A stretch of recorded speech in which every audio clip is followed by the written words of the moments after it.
नमस्कार दोस्तों, मैं अमन स्वागत करता हूं आपका आज की बाइनरी ट्री की इस प्रॉब्लम पे। दोस्तों, प्री ऑर्डर ट्रावर्सल ट्री की one of the most important problem है। एक्चुअली ट्रावर्सल जो है वो ट्री में बहुत ही ज़्यादा काम आएगी, वो हर एक जगह काम आने वाली है। और ट्री में ज़्यादातर क्वेश्चन कहाँ से बनने वाले हैं? ट्री में ज़्यादातर क्वेश्चन ट्रावर्सल से ही बनने वाले हैं। इसलिए अब ट्रावर्सल का दूसरा तरीका आज देखने वाले हैं। सबसे पहले हमने देखा हुआ है इन ऑर्डर ट्रावर्सल। आज के हम इस वीडियो में हम देखने वाले हैं प्री ऑर्डर ट्रावर्सल। अब प्री ऑर्डर ट्रावर्सल में क्वेश्चन में क्या दिया हुआ है? यहाँ पे हमें दिया हुआ है एक बाइनरी ट्री जिसमें हमारे पास कितने नोड्स हैं? जिसमें हमारे पास n नोड्स हैं। अब हमारा यहाँ पे टास्क क्या है कि हमारा टास्क है हमें प्री ऑर्डर रिटर्न करना है। अब यहाँ पे कुछ कंडीशन दी हुई है प्री ऑर्डर का। पहला तो हमें क्या विजिट करना है? रूट नोड विजिट करना है। उसके बाद जितना भी लेफ्ट सब ट्री है उसे विजिट करना है। फिर जितना भी राइट सब ट्री है उसे विजिट करना है। अब मैंने आपको कल ही एग्जाम्पल में कहा था कि मैं इस एक सिंगल एग्जाम्पल लूँ, मैं यही एक सिंगल एग्जाम्पल तीनों ट्रावर्सल में यूज़ करने वाला हूँ इन प्री पोस्ट, ताकि आपको तीनों ट्रावर्सल्स का डिफरेंस पता चले कि in order, pre order, post order में क्या अंतर है। तो चलिए सबसे पहले अपना ट्री बना लेते हैं और उसके बाद देखते हैं कि हमारे इस पूरे के पूरे ट्रावर्सल में हम कौन सी मेथड यूज़ करने वाले हैं। तो यहाँ है 5, ये आ गया एलिमेंट 2, ये आ गया एलिमेंट 7, ये आ गया एलिमेंट 6। ये हमारा ट्री कंप्लीट हो गया। अब मैंने आप कल की इस वीडियो में एक ट्रिक बताई थी। सबसे पहले मैंने ट्रिक क्या बताई थी कि पहली ट्रिक ये थी कि अगर हमारा जो इन ऑर्डर ट्रावर्सल है उसमें हम क्या करने वाले हैं? L N R. एल क्या था? पहले हम लेफ्ट जाएंगे। एन क्या है? फिर हम रूट नोड को प्रिंट कराएंगे। और आर क्या था? फिर हम राइट जाएंगे। आज की इस वीडियो में मैंने आपको बोला था कि जो प्री होगी, प्री का मतलब होता है पहले, तो जो हमारा एन है वो डायरेक्टली हमारा जो भी ट्रावर्सल का नाम होगा उसके डायरेक्टली प्रोपोर्शनल होगा। तो कल इन था, इन यानी सेंटर, तो हमने सेंटर पे नोड लिया था। आज प्री है तो जो हमारा रूट नोड होगा वो सबसे पहले आ जाएगा, उसके बाद हम लेफ्ट जाएंगे और उसके बाद हम राइट जाने वाले हैं। तो हमारा प्री ऑर्डर ट्रावर्सल ऐसे होने वाला है कि पहले हम रूट नोड को प्रिंट कराएंगे, फिर लेफ्ट साइड जाएंगे, फिर राइट साइड जाएंगे। तो चलिए सबसे पहले स्टार्ट करते हैं अपना ट्रावर्सल। तो सबसे पहले हमारा जो रूट नोड है वो यहाँ होगा और उसके बाद हम क्या करेंगे? सबसे पहले हम जो रूट नोड है उसको हम प्रिंट कराने वाले हैं। उसके बाद हम लेफ्ट साइड जाएंगे। फिर उसके बाद जब हम लेफ्ट साइड से जो हम हमारी कॉल वापस आ जाएगी तो हम राइट साइड जाने वाले हैं। अब इसके लिए जैसे जैसे कल वाले एग्जाम्पल में मैंने इसको रिकर्जन से सॉल्व किया था, तो आज भी मैं इसे रिकर्जन से ही सॉल्व करने वाला हूँ। तो सबसे पहले हमारे पास एक फंक्शन f होगा जहाँ पे हमारे पास रूट होगा और वहाँ पे हमारा आंसर नाम का एक वेक्टर दिया हुआ होगा जिसमें हम अपना आंसर स्टोर कराएंगे। फिर सबसे पहली कंडीशन ये होगी कि अगर रूट नल है, if root equal to null, अगर रूट नल है तो हम क्या करेंगे? हम यहाँ से लौट जाएंगे, तो हम यहाँ से क्या कर जाएंगे? रिटर्न कर जाएंगे। लेकिन अगर रूट नल नहीं है तो हमारे प्री ऑर्डर की पहली कंडीशन क्या थी? प्री ऑर्डर की पहली कंडीशन थी हमारे कि जो हमारा एन है उसको प्रिंट कराना है। तो सबसे पहले हम क्या प्रिंट कराएंगे? सबसे पहले हम एन प्रिंट कराएंगे। तो हमने क्या कहा? हमने कहा कि हमारे आंसर पे क्या स्टोर कर दो? आंसर पे स्टोर कर दो जो रूट का डेटा है। हमने आंसर पे रूट का जो डेटा है वो स्टोर करा लिया। उसके बाद हमने क्या कहा? हमने कहा कि क्या, कहाँ चले जाओ? हमने उसके बाद कहा कि सबसे पहले लेफ्ट चले जाओ। तो इसलिए अब हम यहाँ से कहाँ जाएंगे? हमने फंक्शन f को वापस से कॉल किया और हमने क्या कहा? हमने कहा लेफ्ट चले जाओ, साथ में आंसर नाम का वेक्टर भी ले जाना। और उसके बाद हमने क्या कहा था? हमने कहा था राइट जाना। तो अब वापस से हम कहाँ जाएंगे? जब हम लेफ्ट की कॉलिंग पूरी कर चुके होंगे तो हम कहाँ जाने वाले हैं? हम यहाँ से जाने वाले हैं राइट पे, और राइट में साथ में लेके जाएंगे आंसर वेक्टर। ये हमारा ओवरऑल कोडिंग इम्प्लीमेंटेशन होने वाला है। तो चलिए एक स्टैक बना लेते हैं और इस प्रॉब्लम को सॉल्व करने की कोशिश करते हैं। तो सबसे पहले हमारा ये स्टैक आ गया और स्टैक में सबसे पहले हमने क्या कहा?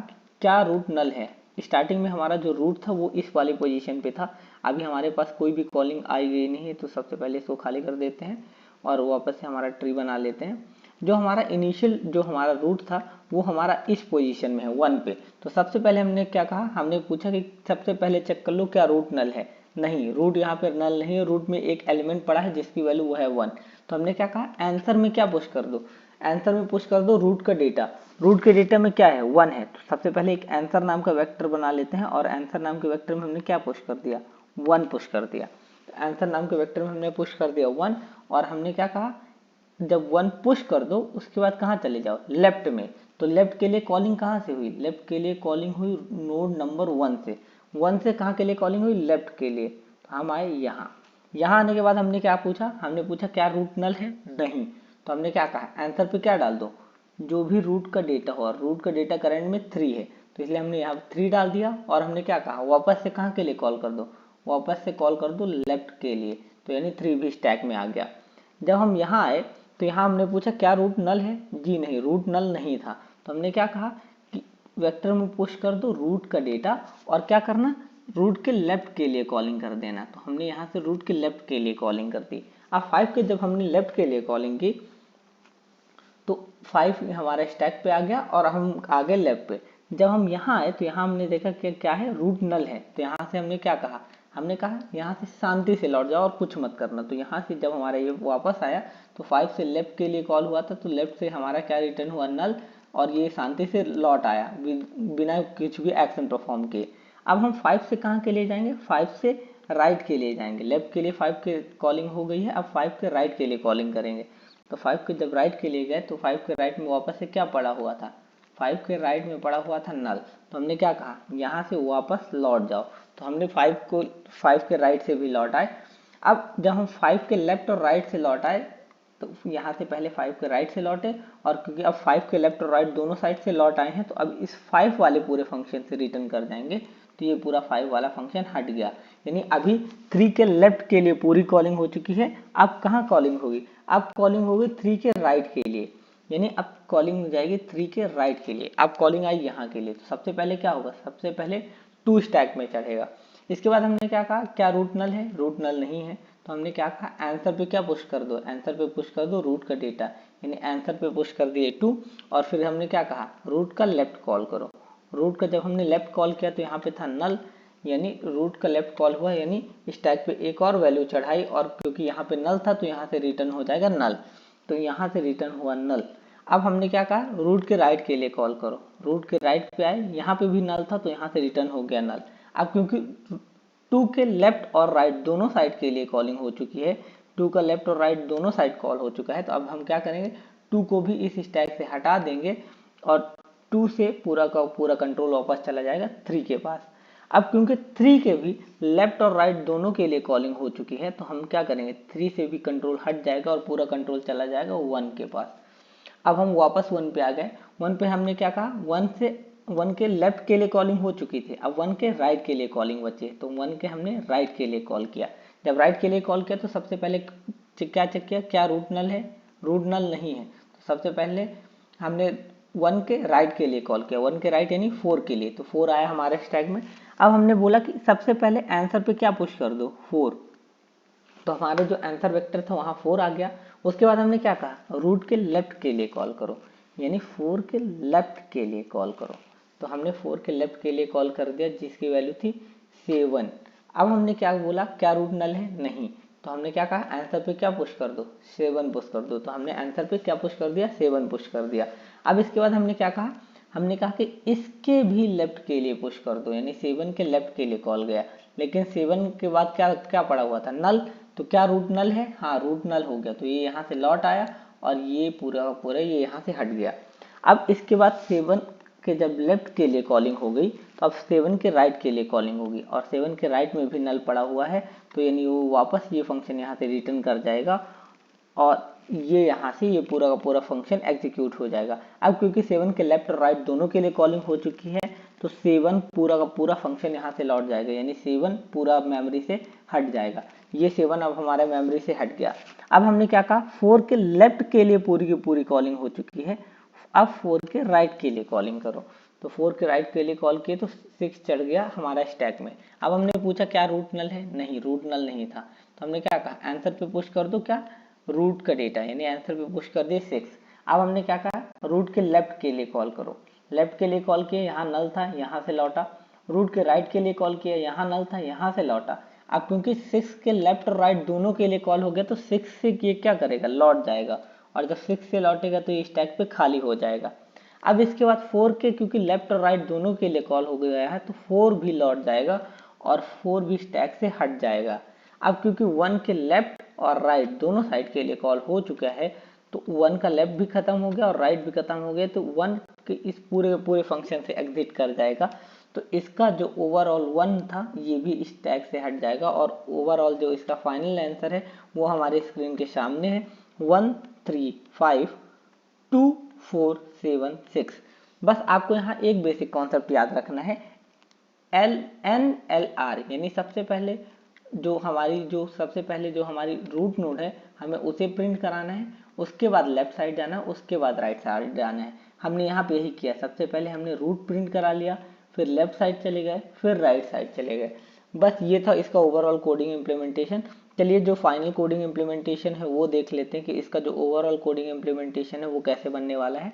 तो हमने क्या कहा, हमने कहा एक वेक्टर बना लो और एक सॉल्व नाम का फंक्शन कॉल कर दो जिसके पास रूट और आंसर होगा। हमने सॉल्व नाम का फंक्शन बनाया जहाँ पे आई रूट और जहाँ पे आया आंसर। यहाँ पे अगर रूट नल है तो रिटर्न कर जाना, अगर रूट नल नहीं है तो सबसे पहले हमने यहाँ पे क्या कंडीशन डाली थी, सबसे पहले हमने कंडीशन डाली थी कि आंसर पे पुश बैक कर देना क्या, रूट का डाटा। यहाँ पे रूट के डेटा की जगह यहाँ पे ये कोडिंग निंजास की प्रॉब्लम है, तो यहाँ पे डेटा की जगह उन्होंने वैल्यू ली हुई थी। ये डेटा स्ट्रक्चर का लिखने का सिर्फ तरीका है, तो यहाँ पे रूट के डेटा की जगह रूट की वैल्यू, यानी बात वही है, हम यहाँ पे इंसर्ट 1 ही करा रहे हैं। इसके बाद जब हमने 1 इंसर्ट कराया, इसके बाद हमने क्या कहा, रूट के लेफ्ट के लिए कॉल कर देना और रूट के राइट के लिए कॉल कर देना। तो यहाँ से हमने रूट के लेफ्ट और रूट के राइट दोनों के लिए कॉल कर दिया और जो हमारा फाइनल आंसर था वो ओवरऑल फाइनल आंसर आ गया। अब यहाँ पे हम चाहे तो वापस से चेक कर सकते हैं कि यहाँ पे दिया हुआ है हमारा जो फाइनल आंसर 1352। तो यहाँ पे हम जो हमारा जो प्री ऑर्डर ट्रावर्सल है वो देख लेते हैं 1352476। तो हमारे जो लास्ट 3 एलिमेंट है वो क्या है, 476। तो ये हो गया हमारा पूरा का पूरा कोडिंग इम्प्लीमेंटेशन। अब ये जो प्रॉब्लम है ये आपको coding ninjas, leet code, code chef जैसे कई सारे प्लेटफॉर्म्स पे मिल जाएगी, ये आपको जीएफजी पे भी मिल जाएगी। ये हालांकि ये बहुत इजी प्रॉब्लम है इसलिए इसकी ज़्यादा रेटिंग नहीं होगी, मगर इंटरव्यूज में इसके पक्का से पक्का क्वेश्चन आने के चांसेस हैं। अब इसकी टाइम एंड स्पेस कॉम्प्लेक्सिटी देख लेते हैं। टाइम कॉम्प्लेक्सिटी की बात करें तो जो हमारा ये पूरा का पूरा जो हमारा ट्री है, सबसे पहले हमने हर एक नोड पे विजिट किया है और सिर्फ सिंगल टाइम विजिट किया है। अगर हम ध्यान से देखें तो हमने हर एक नोड पे विजिट किया है और क्योंकि हर एक नोड पे विजिट किया तो इसकी टाइम कॉम्प्लेक्सिटी हो जाएगी ऑर्डर ऑफ n। अब इसकी जो स्पेस कॉम्प्लेक्सिटी है, सबसे पहले तो हम एक स्टैक बना रहे हैं, तो जो स्टैक है वो हर एक जो एलिमेंट है उसके लिए बनेगा, तो स्टैक की जो टाइम स्पेस कॉम्प्लेक्सिटी हो जाएगी वो हो जाएगी ऑर्डर ऑफ n। स्टैक के साथ साथ हम एक और चीज ले रहे हैं, हम वेक्टर ले रहे हैं जिसमें हम अपना आंसर स्टोर कर रहे हैं, तो उस वेक्टर की भी टाइम कॉम्प्लेक्सिटी हो जाएगी ऑर्डर ऑफ n, यानी जो ओवरऑल टाइम स्पेस कॉम्प्लेक्सिटी होगी वो हो जाएगी ऑर्डर ऑफ n, और जो ओवरऑल टाइम कॉम्प्लेक्सिटी भी थी वो भी हो जाएगी ऑर्डर ऑफ n। तो स्पेस और टाइम कॉम्प्लेक्सिटी इस पूरे प्रोग्राम के ऑर्डर ऑफ n आए। अगर आपको हमारा एक्सप्लेनेशन अच्छा लगा हो तो कृपया लाइक, सब्सक्राइब, शेयर करना ना भूलें। Thank you.